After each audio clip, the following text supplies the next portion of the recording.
ఆన్‌లైన్‌లో బెట్టింగ్ యాప్‌లను ప్రమోట్ చేస్తున్నటువంటి కొంతమంది సోషల్ మీడియా ఇన్‌ఫ్లుయెన్సర్‌ల మీద, అలాగే సెలబ్రిటీల మీద కూడా ఇప్పుడు తెలంగాణ పోలీసులు, అలాగే ప్రముఖ ఐపీఎస్ అధికారి అయినటువంటి సజ్జనార్ గారు ఉక్కుపాదం మోపుతూ ఉన్నారు. నిజంగా బెట్టింగ్ యాప్‌లను ప్రమోట్ చేస్తున్నటువంటి కొంతమంది సోషల్ మీడియా ఇన్‌ఫ్లుయెన్సర్‌ల మీద ఇప్పుడు తెలంగాణ పోలీసులు వరుస కేసులు నమోదు చేస్తూ ఉన్నారు. మంచు లక్ష్మి గారు గతంలో చేసినటువంటి ఈ బెట్టింగ్ యాప్స్ ప్రమోషన్ ఏదైతే ఉందో అది ఆలస్యంగా వెలుగులోకి వచ్చింది. అలాగే ప్రకాష్ రాజ్ గారు, రానా ఇలా ఎంతోమంది సెలబ్రిటీలు, అలాగే సోషల్ మీడియా ఇన్‌ఫ్లుయెన్సర్లు కూడా ఈ బెట్టింగ్ యాప్లను ప్రమోట్ చేస్తూ కోట్ల రూపాయలు గడిస్తున్నటువంటి నేపథ్యంలో అసలు ఈ బెట్టింగ్ యాప్ల ద్వారా ఆ సెలబ్రిటీలు కానీ, అలాగే ఈ సోషల్ మీడియా ఇన్‌ఫ్లుయెన్సర్లు కానీ ఎలా కోట్లకు కోట్లు సంపాదిస్తున్నారు అనేది మనం ఒకసారి విశ్లేషణ చేసుకునేటువంటి ప్రయత్నం చేద్దాం. ప్రస్తుతం మనతో పాటున్నారు ప్రముఖ సినీ విశ్లేషకులు, ప్రముఖ సీనియర్ జర్నలిస్ట్ యజ్ఞమూర్తి గారు. వారితో మాట్లాడదాం. యజ్ఞమూర్తి గారు నమస్తే అండి. నమస్తే కృష్ణ. సార్, కొంతమంది సోషల్ మీడియా ఇన్‌ఫ్లుయెన్సర్స్, అలాగే కొంతమంది సెలబ్రిటీలు వారికి ఉన్నటువంటి క్రేజ్ని దృష్టిలో పెట్టుకొని వారు తప్పుదోవ పడుతూనే వారి ఫాలోవర్స్ని కూడా తప్పుదోవ పట్టించేలాగా కొన్ని ప్రయత్నాలు చేస్తూ ఉన్నారు. అందులో భాగంగానే ఆన్లైన్లో బెట్టింగ్ యాప్స్ని ప్రమోట్ చేస్తూ కొన్ని కోట్ల రూపాయలు గడిస్తూ ఉన్నారు. అసలు బెట్టింగ్ యాప్స్ని ప్రమోట్ చేస్తూ ఎలా కోట్ల రూపాయలు గడిస్తున్నారు అనేది ఒక్కసారి మనం ఒక ఆర్టికల్ చూసేటువంటి ప్రయత్నం చేద్దాం. తర్వాత దాని గురించి మనం ఎనాలిసిస్ చేసుకుందాం. ఓకే. ప్రస్తుతం తెలుగు రాష్ట్రాల్లో బెట్టింగ్ యాప్స్ ప్రమోటర్ల మీద పోలీసులు ఉక్కుపాదం మోపుతున్నట్లుగా తెలుస్తోంది. ముఖ్యంగా తెలంగాణలో కొందరు సెలబ్రిటీల పైన బెట్టింగ్ యాప్స్ ప్రమోట్ చేస్తున్నందుకు కేసులు నమోదయ్యాయి. గత కొద్ది రోజులుగా బెట్టింగ్ యాప్స్ ప్రమోట్ చేస్తే చర్యలు తప్పవంటూ పోలీసులు హెచ్చరిస్తూ ఉన్నారు. బెట్టింగ్ యాప్స్ ప్రమోషన్స్తో తక్కువ సమయంలో ఎక్కువ డబ్బులు వస్తుండడంతో దీన్ని సెలబ్రిటీలు డబ్బులు సంపాదించడానికి సులువైన మార్గంగా ఎంచుకుంటూ ఉన్నారు. కానీ ఈ బెట్టింగ్ యాప్స్తో లక్షలాది మంది సాధారణ మధ్యతరగతి ప్రజలు ఎన్నో ఇబ్బందులు పడుతున్నటువంటి ఘటనలు మనం చూస్తూనే ఉన్నాం. ఈ దశలోనే బెట్టింగ్ యాప్స్ నిర్వహిస్తున్న వారిపై, అలాగే ప్రమోట్ చేస్తున్న వారిపై చర్యలు తీసుకోవాలనేటువంటి డిమాండ్ ఇప్పుడు పెద్ద ఎత్తున వినిపిస్తూ ఉంది. ఈ క్రమంలోనే బెట్టింగ్ యాప్స్ ప్రమోషన్స్ ద్వారా ఎలా డబ్బులు సంపాదిస్తున్నారు, దీనిని ఎందుకు ఆదాయ మార్గంగా ఎంచుకున్నారు అనేది ఒకసారి తెలుసుకుందాం. ప్రతి వ్యక్తిపై కమిషన్. బెట్టింగ్ లో డబ్బులు సంపాదించడం కంటే పోగొట్టుకునే వారి సంఖ్య ఎక్కువ. సాధారణంగా పేద మధ్యతరగతి ప్రజలు బెట్టింగ్ యాప్స్ లో డబ్బులు పోగొట్టుకున్న వారి జాబితాలో ఎక్కువగా ఉంటారు. డబ్బుల అవసరం ఎక్కువగా ఉండేటువంటి వ్యక్తులు ఈజీగా డబ్బులు సంపాదించవచ్చు అనేటువంటి ఒక ఆశతో జూదానికి అలవాటు పడుతూ ఉంటారు. మొదట తక్కువ మొత్తంలో ఆడదామని వస్తే ఆ డబ్బులు అంటే వస్తే వస్తాయి, పోతే పోతాయి అనేటువంటి కాన్సెప్ట్తో బెట్టింగ్కు అలవాటు పడతారు. తీరా డబ్బులు పోయిన తర్వాత కనీసం మనం పెట్టినటువంటి డబ్బులు వచ్చే వరకైనా ఆడదామనేటువంటి ఆలోచనతో అప్పులు చేసి ఆడడం మొదలు పెడతారు. రుణభారం ఎక్కువ కావడంతో తీర్చే ఓపిక లేక చాలా మంది ఆత్మహత్యలు చేసుకుంటున్నటువంటి ఘటనలు ఎన్నో చూస్తూ ఉన్నాం. ఇటీవల కాలంలో చాలా మంది బెట్టింగ్ యాప్లను డెవలప్ చేసి వాటిని ప్రమోట్ చేయడానికి సెలబ్రిటీలను ఉపయోగించుకుంటూ ఉన్నారు. దీంతో సెలబ్రిటీలు కొన్ని గ్రూపులు ఏర్పాటు చేసి ఆ గ్రూపులో బెట్టింగ్ యాప్స్ను ప్రమోట్ చేస్తూ ఉన్నారు. ఆ యాప్ల్లో ఓ వ్యక్తి డిపాజిట్ పై పర్సంటేజీలను ప్రమోట్ చేసినటువంటి వ్యక్తులకు వస్తూ ఉంటాయి. ఈ విధానం ద్వారా కొందరు రోజుకు లక్షల్లో డబ్బులు సంపాదిస్తూ ఉన్నారు. సాధారణంగా యూట్యూబ్ ఇన్ఫ్లుయెన్సర్స్, బుల్లితెర నటులు తమ వీడియోలు, నటన ద్వారా నెలకు సంపాదించేటువంటి మొత్తం తక్కువగానే ఉంటుంది. అంటే నటన ద్వారా సంపాదించేటువంటి అమౌంట్ కూడా చాలా తక్కువ ఉంటుంది. కానీ ఈ బెట్టింగ్ యాప్స్ను ప్రమోట్ చేస్తూ అధిక మొత్తంలో అయితే సంపాదిస్తూ ఉన్నారు. పేరున్న నటులు మాత్రమే లక్షకు పైగా సంపాదించగలుగుతున్నారు రోజుకి. కానీ బెట్టింగ్ యాప్స్ ప్రమోషన్ ద్వారా ఎంత ఎక్కువ మందిని ఆకర్షించి డిపాజిట్ చేయిస్తే అంత ఎక్కువ కమిషన్ అయితే వస్తూ ఉంటుంది. దీంతో ఎక్కువ మంది ఈ యాప్ ప్రమోషన్ చేస్తున్నట్లుగా తెలుస్తూ ఉంది. టెలిగ్రామ్ గ్రూప్ ద్వారా, అంటే ఈ బెట్టింగ్ యాప్స్ను ప్రమోట్ చేసేందుకు టెలిగ్రామ్ గ్రూప్స్ని అయితే యూజ్ చేస్తూ ఉన్నారు. ఇన్ఫ్లుయెన్సర్లు చాలా మంది టెలిగ్రామ్లో గ్రూపులు క్రియేట్ చేస్తూ ఉన్నారు. సాధారణంగా సెలబ్రిటీలకు చెందినటువంటి టెలిగ్రామ్ గ్రూపుల్లో ఎక్కువ మంది జాయిన్ అవుతూ ఉంటారు. మొదట ఎక్కువ మందిని గ్రూప్లో చేర్చుకోవడమే లక్ష్యంగా కంటెంట్ ప్రొవైడ్ చేస్తూ ఆ తర్వాత అదే గ్రూప్లో బెట్టింగ్ యాప్స్ను ప్రమోట్ చేస్తున్నట్లుగా తెలుస్తోంది. మొదట యాప్లో జాయిన్ అయితే జాయినింగ్ బోనస్ వస్తుందని, ఆ తర్వాత డిపాజిట్లపై ఇన్సెంటివ్తో పాటుగా లాస్ట్ పేమెంట్ల పైన బోనస్ అంటూ బెట్టింగ్ యాప్లో రిజిస్ట్రేషన్ అయ్యేలాగా ఆకర్షించుకుంటూ ఉంటారు. ఇటువంటి వారి పట్ల అప్రమత్తంగా ఉండాలని పోలీసులు అయితే హెచ్చరిస్తూ ఉన్నారు. సో అసలు ఈ ఇన్ఫ్లుయెన్సర్స్ కానీ, అలాగే ఈ బెట్టింగ్ యాప్స్ని ప్రమోట్ చేస్తున్న వారు రోజుకి ఎలా లక్షల రూపాయలను గడిస్తున్నారు అనేది మనం ఒకసారి చూసాం. దీని మీద విశ్లేషణ చేసుకుందాం. సార్ ఏంటి సార్ దీన్ని చూస్తుంటే అసలు నిజంగా ఎంత దారుణం అంటే, వారికి ఉన్నటువంటి క్రేజ్ని దృష్టిలో పెట్టుకొని వారి ఫాలోవర్స్ని తప్పుదావ పట్టిస్తున్నారు, వాళ్ళు తప్పుదావ పడుతున్నారు. సమాజం మీద ఆ ప్రభావం అయితే బలంగా పడుతూ ఉంది. అంటే బెట్టింగ్ యాప్స్ని వాళ్ళు ప్రమోట్ చేస్తూ ఉన్నారు. వారిని అనుకరించే వారు కూడా ఆ బెట్టింగ్ యాప్స్లో పెట్టుబడి పెట్టడం, దాంట్లో లాస్ అవ్వడం, తర్వాత వారి జీవితాలు రోడ్డును పడడం, వారి కుటుంబాలు చిన్న భిన్నం అవడం, ఇటువంటి ఘటనలు మనం చూస్తూ ఉన్నాం. ఆత్మహత్యలకు పాల్పడుతూ ఉన్నారు. అయినప్పటికీ కొంతమంది స్టార్లు, సెలబ్రిటీలు, ఈ సోషల్ మీడియా ఇన్ఫ్లుయెన్సర్లు మాత్రం వారి స్వప్రయోజనాల కోసం వారు అడదారులు దొక్కుతూనే ఉన్నారు. ఏంటి సార్ దీన్ని ఎలా చూడాలి? మనకు తెలుసు గతంలో ఈ మనీ సర్క్యులేషన్ స్కీమ్స్ అని ఉండేవి కదా. సో వాటి ద్వారా మనం ఫస్ట్ ఒక ఏజెంట్ లాగా చేరతారు, తర్వాత వీళ్ళు 10 మందిని చేర్పించుకుంటారు, కమిషన్ చైన్ సిస్టమ్ లాగా. ఇక్కడ చైన్ సిస్టమ్ ఉండదు. కాకపోతే ఏంటంటే ఎవరైతే ఇప్పుడు ఇక్కడ ఏజెంట్లు ఎవరంటే సెలబ్రిటీలే ఏజెంట్లు ఇక్కడ ఆ బెట్టింగ్ యాప్స్ కి. వాళ్ళని ఉపయోగించుకొని వాళ్ళ ద్వారా వాళ్ళు అందులో చేర్పించడమే.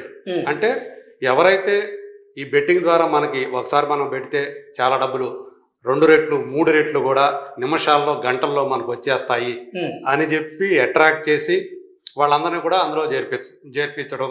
సో వాళ్ళు అమాయకులను వాళ్ళు నమ్మేసి అందులో డబ్బులు పెట్టిన తర్వాత మొదట్లో ఒక్కోసారి ఏంటంటే ఇమీడియట్ గా మనం చూస్తే, నేను చూశాను సన్నీ యాదవ్ అనే అతను పెట్టిన దాన్ని, అతను ₹1,00,000 డిపాజిట్ చేస్తానని చెప్పి డిపాజిట్ చేశాడు. అంత టైం అయ్యేటప్పటికి ₹1,56,000 ఎంతో ఉంది అని చెప్పి చెప్తున్నాడు.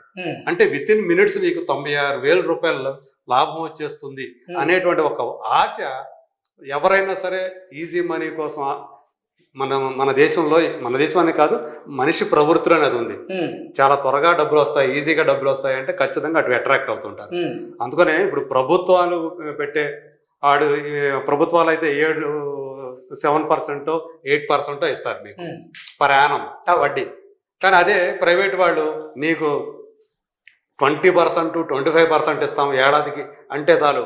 అసలు అది ఎంతవరకు ఇవ్వగలుగుతాడు, ఎట్లా ఇవ్వగలుగుతాడు అనే ఆలోచన లేకుండా డబ్బులు కట్టేసేసి మోసపోయిన వాళ్ళు ఎంతమంది లేరు ఇప్పుడు. అట్లా చాలా మంది డబ్బులు వసూలు చేసి బిచాణ ఎత్తేసేసి ఎక్కడి నుంచి పారిపోవడం, ఇవన్నీ కూడా ఇలాంటి స్కీములు చాలా ఉన్నాయి. సో ఇప్పుడు వీళ్ళు కూడా ఏంటంటే ఎవరు ఎంతమందిని చేర్పిస్తే వీళ్ళ ద్వారా సో అంతా వాళ్ళ కమిషన్ వస్తుంది, అదొక పద్ధతి. ఇంకో పద్ధతి ఏంటి, ఈ బెట్టింగ్ యాప్స్ కి వాళ్ళు ప్రమోషన్ ఏం పెట్టుకోరు, వాళ్ళు ఇంతమందిని చేర్పించాలనేది ఏమి ఉండదు. కానీ వీళ్ళ ద్వారా ఖచ్చితంగా వస్తాయని వాళ్ళకి తెలుసు. వీళ్ళు ప్రమోట్ చేస్తే ఆ ఇన్ఫ్లుయెన్స్ తోటి ఎక్కువ మంది దాంట్లో జాయిన్ అవుతారు. అలా వాళ్ళకి డబ్బులు పుష్కలంగా వస్తాయనే ఉద్దేశంతో కొంతమంది ఇట్లా లేకపోయినా, ఈ గ్రూపుల సిస్టంలో లేకపోయినా ఇండివిజువల్ గా కూడా వాళ్ళ ఆ సెలబ్రిటీల్ని వాళ్ళకి ఒక రకంగా చెప్పాలంటే బ్రాండ్ అంబాసిడర్లుగా ఉపయోగించుకుంటున్నారు. సార్ ఇప్పుడు అంటే సోషల్ మీడియా ఇన్ఫ్లుయెన్సర్లు అంటే ఒక 5 సంవత్సరాల నుంచి వారు కొంచెం డబ్బులు సంపాదించుకోవడానికి సోషల్ మీడియాని వాడుకుంటూ వారు ఇన్ఫ్లుయెన్స్ చేస్తూ ఉన్నారు. సరే, వాళ్ళు బెట్టింగ్ యాప్లను ప్రమోట్ చేస్తున్నారంటే కకృతి పడ్డారనుకోవచ్చు. సెలబ్రిటీలు, అవును, నటనలో రాణిస్తున్న వారు కూడా బెట్టింగ్ యాప్లను ప్రమోట్ చేస్తూ సొమ్ము చేసుకోవడం అసలు ఏంటి, దీన్ని ఎలా చూడాలి? అంటే వాళ్ళకి ఏం ఉండవు, ఎథికల్ వాల్యూస్ ఎథిక్స్ అని ఏం ఉండవు ఇక. అంటే ఎవడెట్లా పోతే మనకేంటి, సో మనకు డబ్బులు వస్తున్నాయా లేవా, మనం డబ్బు సంపాదిస్తున్నామా లేవా. చాలా మంది ఇప్పుడు ఏంటి, చిన్న చిన్న సెలబ్రిటీలు కూడా విలాసవంతమైనటువంటి లైఫ్ స్టైల్కి అలవాటు పడిపోతున్నారు. అంత డబ్బు వాళ్ళకి ఎలా వస్తుంది? వాళ్ళు ఇప్పుడు చేసే ఈ సీరియల్స్ ద్వారానో లేకపోతే ఏ షోల హోస్టింగ్ ద్వారానో అంత అమౌంట్ రాదు వాళ్ళకి. అంటే వాళ్ళ జలసాలకు కావాల్సినటువంటి, వాళ్ళ విలాసాలకు కావాల్సినటువంటి పెద్ద మొత్తంలో డబ్బులు రావు. ఇలాంటివి చేస్తే వాళ్ళకి కావాల్సినటువంటి డబ్బు వస్తుంది. అంటే దాంట్లో వాళ్ళు ప్రొఫెషనల్ గా సంపాదించే డబ్బు కంటే కూడా ఎక్కువ మొత్తంలో ఇక్కడ ఈ బెట్టింగ్ యాప్స్ ద్వారా సంపాదిస్తున్నారు. అందుగురించే వాళ్ళు దానికి అట్రాక్ట్ అవుతున్నారు, యూత్ ని ఆ రొంపులోకి తీస్తున్నారు. ఒకసారి అంటే ఇక రొంపు అంటే అసలు ఊబి లాంటిదే. అందులో ఒకసారి దిగిన తర్వాత వాళ్ళు మళ్ళీ అంటే ఒకసారి డబ్బు పోగొట్టుకున్న తర్వాత కూడా వాళ్ళు అందులో బయటికి రారు.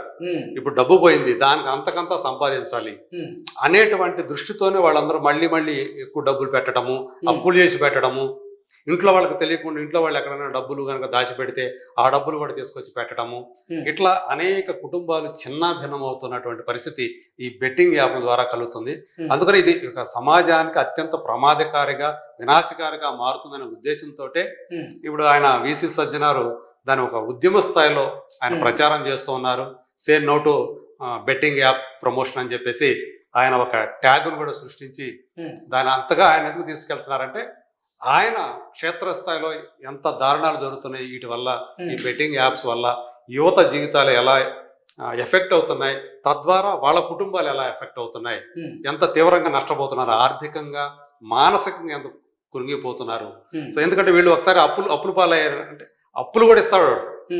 ఈ అప్పులు పాలైన తర్వాత వాడు కట్టలేకపోతే, ఇన్ టైం కట్టలేకపోతే వాడు ఎవడైతే ఆ బెట్టింగ్ యాప్ లో పెట్టాడు అమౌంట్ వాడికే కాకుండా వాళ్ళ ఇంట్లో వాళ్ళందరూ ఫోన్ నెంబర్లు తీసుకుంటాడు. తీసుకొని వాళ్ళ అమ్మా నాన్నలకు కూడా ఫోన్ చేయడం, బాగా బ్లాక్మెయిల్ చేయడం, పరువు బజార్కి ఇచ్చడం. అంతే. అంటే మామూలు బూతులు కాదు అని చెప్పి, అంటే నాతోనే ఒక బాధితుడు చెప్పిన విషయం. అస్సలు మనం ఇంకా అది వినలేము. ఫోన్ తీయద్దనుకుంటే కుదరదు, ఎందుకంటే తీసేదాకా ఫోన్లు చేస్తానంటాడంట కంటిన్యూగా. అట్లా హెరాస్ చేసి మానసికంగా, అంటే ఆ కుటుంబాలు అసలు మామూలుగా ఇంకా వద్దుక ఆత్మహత్య చేసుకుందాం అనే స్థాయికి కూడా వీళ్ళు ఆ రకంగా ఆ ఫోన్లు చేసి మెంటల్గా హింసించడం ఇట్లాంటి చేస్తా ఉన్నారు. సో ఇవన్నీ ఆయన చూశారు కాబట్టి సజ్జనార్ గారు ఆయన ఒక ఉద్యమం లాగా దాన్ని చేపట్టారని చెప్పేసి అనుకోవాలి. మనకి ఇప్పుడు మనం చూసాం, లక్ష్మి గారు రీసెంట్ గా ఆవిడ కొన్ని బెట్టింగ్ యాప్లను ప్రమోట్ చేయడం, రానా గారు కొన్ని బెట్టింగ్ యాప్లను ప్రమోట్ చేయడం, ఆన్లైన్ ఇద్దరు కలిసి జాయింట్ గా చేశారు. నేను చూసాను అదే. యాడు ప్రకాష్ రాజ్ రానా ఒక ఆన్లైన్ రమ్మీ ప్రమోషన్ అనమాట, రమ్మీ గేమ్. సో ఇవన్నీ కూడా నిజంగా వాళ్ళు మరి నైతిక విలువల గురించి మాట్లాడే బాధ్యతాయుతమైనటువంటి నటులుగా వారు సమాజాన్ని మంచి వైపు నడిపించాల్సింది పోయి ఇలా ఇటువంటి బెట్టింగ్ యాప్స్ ను ప్రమోట్ చేస్తూ అసలు సభ్య సమాజానికి ఎటువంటి మెసేజ్ ఇస్తున్నారు మీరంటూ కూడా కొంతమంది నెటిజన్లు అయితే వారి మీద ఆగ్రహం వ్యక్తం చేస్తూ ఉన్నారు. అంటే ప్రకాష్ రాజ్ మనకు తెలుసు, ఆయన చాలా మోరల్ వాల్యూస్ ఉన్న వ్యక్తిలాగా మనకు కనిపిస్తుంటాడు. తన సోషల్ మీడియా హ్యాండిల్స్ ద్వారా ఆయన చాలా నీతులు చెప్తూ ఉంటాడు. ఇవన్నీ కూడా ఆయన గురించి ఒక మంచి, కొంతమందిలో చాలా మంచి అభిప్రాయం ఉంది.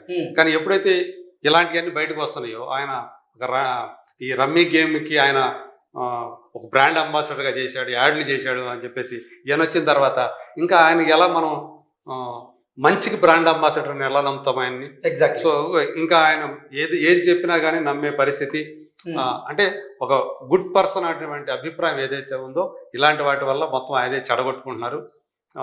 ఏదేమైనా సరే సమాజంలో ఒక పాపులారిటీ ఉన్న వాళ్ళు, మంచి పేరున్న వాళ్ళు డబ్బుల కోసం ఇలాంటి వాటికి అంటే ఎథికల్ కాని వాటికి ప్రమోట్ చేస్తూ సో యువతని తప్పుదారి పట్టించే ఆ పనులు ఏవైతే చేస్తున్నారో అవి ఏమాత్రం కూడా సమర్థనీయం కాదు.